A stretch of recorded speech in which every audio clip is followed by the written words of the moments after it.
everyone, Kat here, your favorite ginger bibliophile. I hope you're all doing really well, and I hope you're in the mood for some story time, because that's what I've got for you today.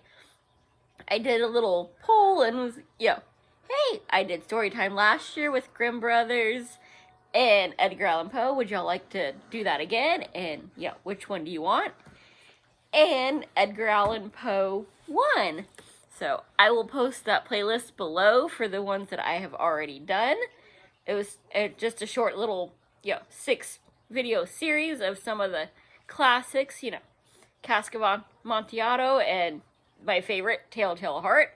Today we've got one that I have never read, never heard of, because he's a little bit, I thought he would be creepier. Honestly, I only know a few of, the big ones. But a lot of it is more just kind of, I'm just going to talk about some stuff, and some of it is out there, or really, really long.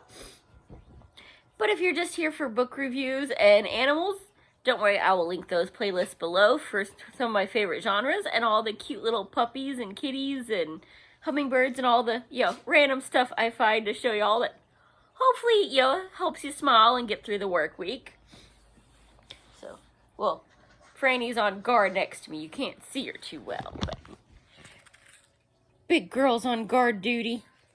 It's also right around nap time for her, so she's a little confused with those big ears. But today I've got a short one for you, though. Well, I say that and then look at all the print on those pages, because isn't this a beautiful edition? Dude, I found it. I had to have it. Especially because I think I got it for $10. And it's a chunky monkey. Even if I only like half the stuff, there's a lot of, stuff in there. So today I've got the oval portrait, which sounds like it should be something, vaguely creepy and gothic, perfect for getting into the spooky season, which my favorite time of the year, as you can see behind me. I don't know if you can read it, but it says Nevermore on the blanket back there. I've got the creepy skull throw pillow. Dude, you gotta set the scene. And if you hear something weird, that's because I've got Avatar playing in the background, because not the greatest movie in the world. I watched the first one because the guy I was with at the time was, obsessed with it, but the setting is beautiful, and it's noisy enough that I don't hear what's going on in here, because she's mean in there. Weird and hilarious, and I never know what's going to be said till it pops up, but very mean. I don't want to be in there too often, so I gotta drown her out. Do y'all have that problem too, or is that just a me thing? Oh well. Now to the main event that you're really here for. Hopefully. The chateau into which my valet had ventured to make forcible entrance, rather than permit me in my desperate, wounded condition to pass the night in the open air, was one of those piles of commingled gloom and grandeur which have so long frowned among the Apennines, not less in fact than in the fancy of Mrs. Radcliffe. To all appearances, it had been temporarily and very lately abandoned. We established ourselves in one of the smallest and least sumptuously furnished apartments. It lay in a remote turret of the building. Its decorations were rich, yet tattered and antique. Its walls were hung with tapestry and bedecked with them manifold and multiform armorial trophies, together with an unusually great number of very spirited modern paintings and frames of rich golden arabesque.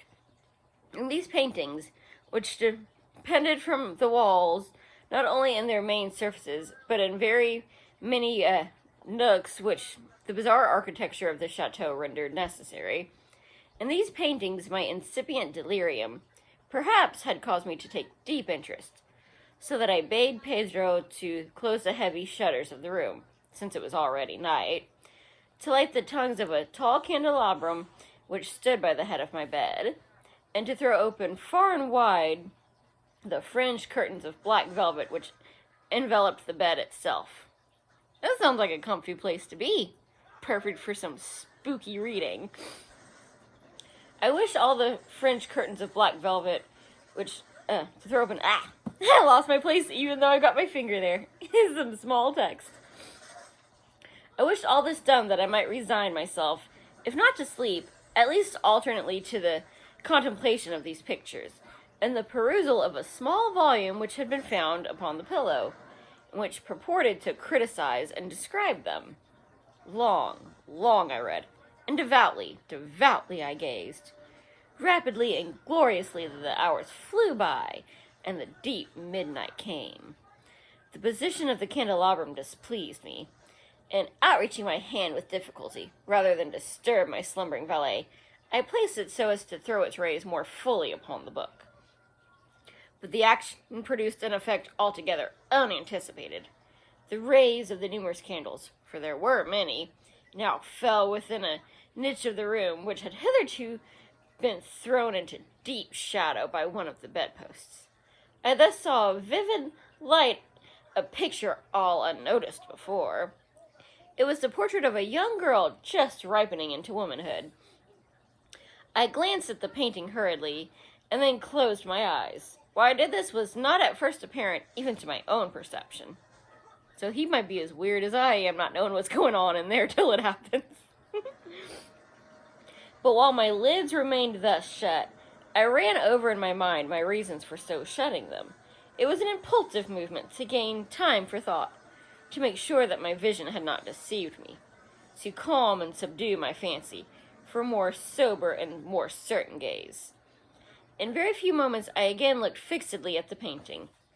That I now saw aright I could not and would not doubt, for the first flashing of candles upon the canvas had seemed to dissipate the dreamy stupor which was stealing over my senses, and to startle me at once into waking life. The portrait, I have already said, was that of a young girl. It was a mere head and shoulders, done in what is technically termed a vignette manner. Don't know what that is, but okay. Much in style of the favorite heads of Sully. The arms, the bosom, and even the ends of the radiant hair melted imperceptibly into the vague yet deep shadow which formed the background of the whole. The frame was oval, richly gilded and filigreed and moresque. As a thing of art, nothing could be more admirable than the painting itself, but it could have been neither the execution of the work nor the immortal beauty of the countenance, which had so suddenly and so vehemently moved me. Least of all could it have been that my fancy, shaken from its half-slumber, had mistaken the head for that of a living person. I saw at once that the peculiarities of the design, of the vignetting, and of the frame must have instantly dispelled such idea, must have prevented even its momentary entertainment. Thinking earnestly upon these points, I remained, for an hour perhaps, half sitting, half reclining, with my vision riveted upon the portrait. At length, satisfied with the true secret of its effect, I fell back within the bed. I had found the spell of the picture in an absolute lifelikeliness of expression, which at first startling, finally confounded, subdued, and appalled me. With deep and reverent awe, I replaced the candelabrum in its former position. The cause of my deep agitation being thus shut from view, I sought eagerly the volume which discussed the paintings and their histories. Turning to the number which designated the oval portrait, I there read the vague and quaint words which follow. She was a maiden of rarest beauty, and not more lovely than full of glee, and evil was the hour when she saw, and loved, and wedded the painter.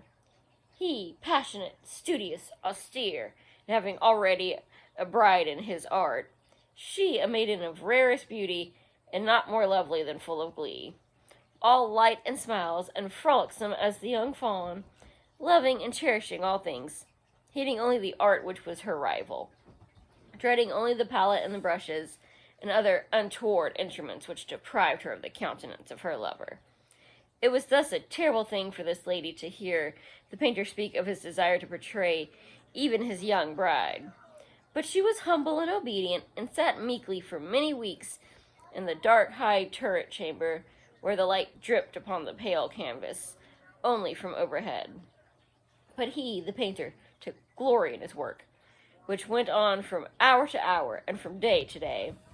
and he was a passionate and wild and moody man, became lost in reveries, so that he would not see that the light, which fell so ghastly in that lone turret, withered the health and the spirits of his bride, who pined visibly to all but him. Yet she smiled on and still on, uncomplainingly, because she saw that the painter, who had high renown, took a fervid and burning pleasure in his task, and wrought day and night to depict her who so loved him, yet who grew daily more dispirited and weak. And in sooth, some who beheld the portrait spoke of its resemblance in low words, as of a mighty marvel, and a proof not less of the power of the painter than of his deep love for her whom he depicted so surpassingly well. But at length, as the labor drew nearer to its conclusion, there were admitted none into the turret, for the painter had grown wild with the ardor of his work, and turned his eye from canvas rarely, even to regard the countenance of his wife, and he would not see that the tints which he spread upon the canvas were drawn from the cheeks of her who sate beside him. And when many weeks had passed, and but little remained to do, save one brush upon the mouth and one tint upon the eye, the spirit of the lady again flickered up as the flame within the socket of the lamp. And then the brush was given, and then the tint was placed, and, for one moment, the painter stood entranced before the work which he had wrought. But the next, while he yet gazed, he grew tremulous and very pallid and aghast, and crying with a loud voice, "This is indeed life itself," turned suddenly to regard his beloved. She was dead. Okay, that ended a little bit more Poish than it was starting to sound like it was gonna be. Because with that title, I definitely thought I was gonna get kind of like a, picture of Dorian Gray or something kind of vibe. I had to cover up little man here. He's done with his guard duty for the moment. It's definitely his nap time, and he doesn't nap without covers, so he's hiding behind me here. So hopefully y'all enjoyed that one. I don't know what I will be reading next. I guess we'll find out together if y'all like this one. And I will see you soon. Bye. Happy reading.